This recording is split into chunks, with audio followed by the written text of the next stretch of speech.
Olá, pessoal. O paciente recebeu transfusão e fez febre. O que eu devo fazer? Você sabe o que fazer nessa situação? Então, vem com a gente nesse vídeo que a gente vai falar o diagnóstico diferencial de febre pós-transfusão e o que fazer com isso. Mas já se inscreve no canal e ativa as notificações. Então, o paciente fez febre pós-transfusão. O que eu devo fazer? Bom, você está lá no plantão. O pessoal da enfermagem te liga e fala: doutor, o paciente estava recebendo transfusão e fez febre. Então você tem 5 coisas nesse momento que você tem que fazer. Primeiro, você orienta interromper a transfusão imediatamente. Interrompe a transfusão. Depois, você manda mantenha o acesso pérvio desse paciente, mantenha um bom acesso para ele. Terceiro, orienta, já checa se o que foi transfundido, o hemocomponente que foi prescrito para ser transfundido, se está correto. Checa o hemocomponente. Quarto, já avisa o serviço de hemoterapia, já avisa ao banco de sangue o que aconteceu. E cinco, você vai lá já avaliar o paciente imediatamente. Enquanto você está indo avaliar o paciente, você já vai pensando, já vai na sua cabeça imaginando o diagnóstico diferencial.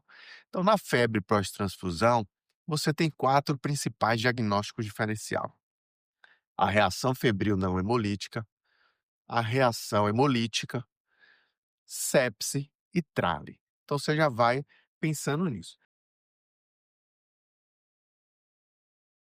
Sabendo que a reação febril não hemolítica é a mais frequente, né, pós-transfusão. Isso diminui quando você faz a filtragem, quando você prescreve hemocomponente filtrado, você tira os leucócitos, diminui, porque a reação febril não hemolítica é decorrente dos leucócitos que podem vir na bolsa do hemocomponente, liberar citocinas e isso fazer a febre no paciente. A reação hemolítica transfusional, que ela é rara, mais de 1 para 150 mil, é decorrente de uma transfusão do hemocomponente errado. Por exemplo, o paciente é B, recebe, ele tem um anti-A, né, e recebe um sangue A. Então, ele vai hemolizar o, o hemocomponente que está vindo e aquela hemoglobina livre pode danificar o rim dele. Essa é a reação hemolítica.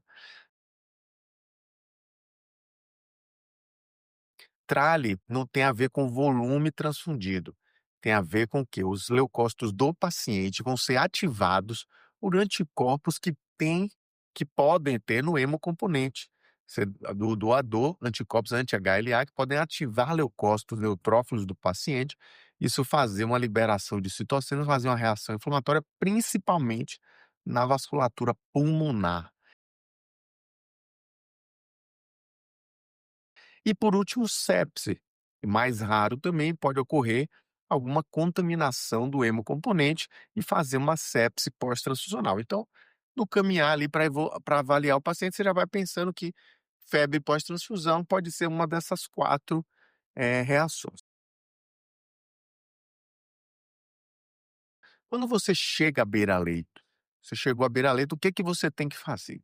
Primeiro, você vai receber ali do pessoal da enfermagem os dados vitais do paciente e você vai confirmar se teve febre na transfusão. O que que é febre pós-transfusão? Lembrando que a reação pós-transfusão pode ocorrer até 24 horas pós-transfusão. Após o paciente ser transfundido, 24 horas depois, ele tem que notificar se alguma coisa aconteceu com ele. Mas geralmente as reações ocorrem nos primeiros 15 minutos até 4, 6 horas. Então, esse período aí, geralmente a reação, se for acontecer, acontece. Mas, por definição, até 24 horas. Mas beleza, e o que é febre? A febre é o aumento de 1 grau centígrado em relação à temperatura antes da transfusão, desde que essa temperatura esteja acima de 38 graus centígrados. Isso é a febre pós-transfusão. Então, você confirmou aí. Você já vai ter os dados vitais do paciente na sua mão também, que foi avaliado. Você vai conversar com ele, já vai checar ali o estado geral dele, mas você vai focar em 3 coisas. Se ele tem sintomas respiratórios, se ele tem hipotensão e se ele tem dor, principalmente dor lombar. Então, se ele tiver dor lombar, pode ter também hipotensão, você tem que acender o alerta para reação hemolítica aguda pós-transfusional. Porque, como eu falei, o paciente recebeu um hemocomponente errado, vai hemolizar e aquela hemoglobina livre no sangue do paciente pode danificar o rim dele. Então, se ele tem febre e associado principalmente a dor lombar, podendo ter hipotensão também, você tem que suspeitar disso. E aí, o que que você faz? Se você suspeita de reação hemolítica transfusional, você tem que hidratar esse paciente pra caramba. Você tem que manter um débito urinário acima de 1 ml por quilo hora. Porque para você tentar proteger o rim dele daquela hemoglobina livre que está dentro da corrente sanguínea do paciente. Um sinal interessante da reação hemolítica é a urina. A urina fica avermelhada, certo? E aí você então hidrata ele pra caramba, já chama um nefrologista para te ajudar no caso, e você vai solicitar exames. Você vai solicitar exames de hemólise e de coagulação, porque a hemoglobina livre na corrente sanguínea ela pode danificar o rim, fazer insuficiência renal e pode fazer distúrbio de coagulação. Então você vai solicitar o DHL, bilirrubina, aptoglobina. O banco de sangue vai fazer as provas, né? O TAD, o PAI, o cumbis direto e cumbis indireto. Vai pedir o tempo de protombina, o TTPA, o fibrinogênio, o dedímero e a função renal. Vai hidratar pra caramba. Se ele tiver hipotenso, ou algum outro sinal de infecção, então aí você também começa o antibiótico, porque no momento que você vai avaliar o paciente, pessoal, você não vai conseguir de cara já saber qual das 4 reações febris é. Você pode suspeitar fortemente, mas lá só o tempo ali, as próximas 4, 6 horas, 24 horas é que vai dizer realmente qual é, quando saem os exames. Então, nesse momento agora, febre, dor lombar, urina avermelhada, vi que o hemocomponente foi errado, suspeitou de hemólise, de reação hemolítica, hidrata pra caramba, chama o nefrologista. Se ele tiver hipotenso, já começa o antibiótico junto. Antibiótico aí vai ter que ser de amplo espectro para cobrir tanto o gram positivo como o gram negativo. É um do diagnóstico diferencial interessante aí, se você tem uma hemólise, você consegue provar que tem hemólise, mas o hemocomponente foi correto, as provas de banco de sangue, o TAD, PAD, ou cumbis direto, cumbis indireto, estão corretos. O que pode ter acontecido é uma hemólise antes da transfusão pelo transporte ou aquecimento do hemocomponente. Algum erro no processo, as hemácias foram lisadas lá dentro, você acabou transfundindo já um hemácia lisado, isso é raríssimo, mas seria o diagnóstico diferencial de ter hemólise e o hemocomponente está correto. Bom, mas beleza, você nesse diagnóstico diferencial, então, a gente já falou da reação hemolítica aguda pós-transfusão, mas ele o paciente está com hipotensão mais grave, tem sintomas respiratórios, você pensou em infecção, você já começou o antibiótico, como eu falei, já colheu as culturas, o GRAM, tanto do paciente como da bolsa, porque aí você tem que fazer o diagnóstico diferencial de sepse. Como eu falei, é um diagnóstico diferencial da reação infecciosa.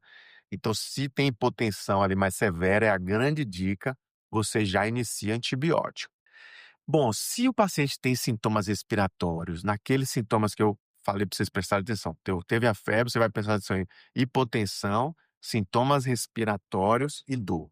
Se o paciente, junto da febre, tem sintomas respiratórios, pode até ter hipotensão também, mas os sintomas respiratórios chamam a atenção, você tem que incluir também aí o TRALE, a lesão pulmonar aguda pós-transfusão, que, como eu citei anteriormente, é decorrente de anticorpos antileucócitos, anti-HLA, que vão ativar as leucócitos do paciente e fazer uma reação inflamatória. Vai fazer muito infiltrado pulmonar. Então, se tiver sintomas respiratórios, você vai ter que ter uma imagem do pulmão, um raio-x de tórax, por exemplo, para ver infiltrado pulmonar. Como eu falei, o trale não tem a ver com o volume transfundido, é com o produto em si, é anticorpo que está lá. Porque um diagnóstico diferencial de trale, que a gente não vai comentar aqui, porque a gente está falando da febre, né? Mas quando tem sintoma respiratório, pode ser sobrecarga de volume, que às vezes o pessoal confunde, que chama TACO, né? A sobrecarga de volume. Essa aí geralmente não tem febre, aí tem a ver com o volume aumentado de transfusão, aquele paciente que já pode ter uma condição cardíaca pré-existente, faz hipertensão, BNP alto e faz uma insuficiência respiratória. Aqui o trale, porque a gente está falando de diagnóstico diferencial de febre, uma reação inflamatória, então geralmente febre, hipotensão e sintomas respiratórios. O raio-x infiltrado. E o que é que você vai fazer para esse paciente? Você vai ter que oxigenar ele gentilmente. Então, se ele está hipoxêmico, você vai ter que oxigenar ele, seja com em ventilação espontânea com suporte de O2 até com ventilação mecânica. Então, você vai garantir a oxigenação dele, de acordo com os parâmetros já determinados pela medicina intensiva, e de uma forma gentil para evitar você lesionar mais ainda o pulmão. E esperar essa reação inflamatória passar. Corticoide, às vezes, é usado, mas não tem uma evidência forte, então, de cara, não é recomendado para todos os casos. É mais a oxigenação e o suporte aí, oxigenar ele gentilmente para não lesar mais esse pulmão e espera passar. Uma coisa importante é que, como o anticorpo veio do doador, você vai ter que ir atrás de todos os hemocomponentes doados por aquele doador e excluir eles, porque ali tem um anticorpo anti-HLA, pode provocar tralha em outro paciente, então você vai atrás do que o doador doou para excluir e não correr o risco de tralha em outro paciente, certo? Bom, você chegou à beira-leito, não tem dor, não tem hipotensão e não tem sintomas respiratórios. Então você pode estar diante da reação mais frequente de febre, que é a reação febril não hemolítica.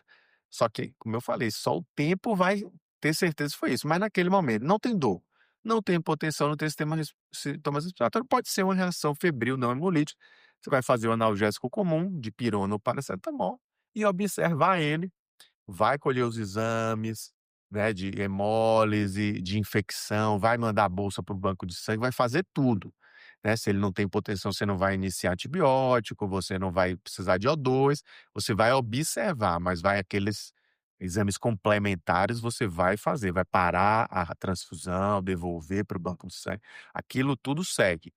E aí você vai observar 4 a 6 horas, orientar ele até 24 horas, ficar atento, voltar. Se ele tiver ambulatorial, ele volta ao ambulatório transfusional. Se ele tiver internado, ele vai estar lá as próximas 24 horas, você vai saber. Se foi uma reação hemolítica ou uma reação não hemolítica, uma reação febril não hemolítica, é uma reação totalmente benigna, e aí você segue a evolução do paciente.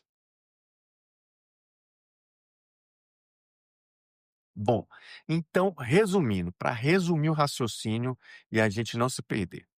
Febre pós-transfusão pode acontecer até 24 horas depois da transfusão, mas geralmente é nos primeiros 15 minutos a 4 horas que vai acontecer. Tem 4 principais diagnósticos diferenciais: reação febril não hemolítica, reação hemolítica aguda, trale e sepsis.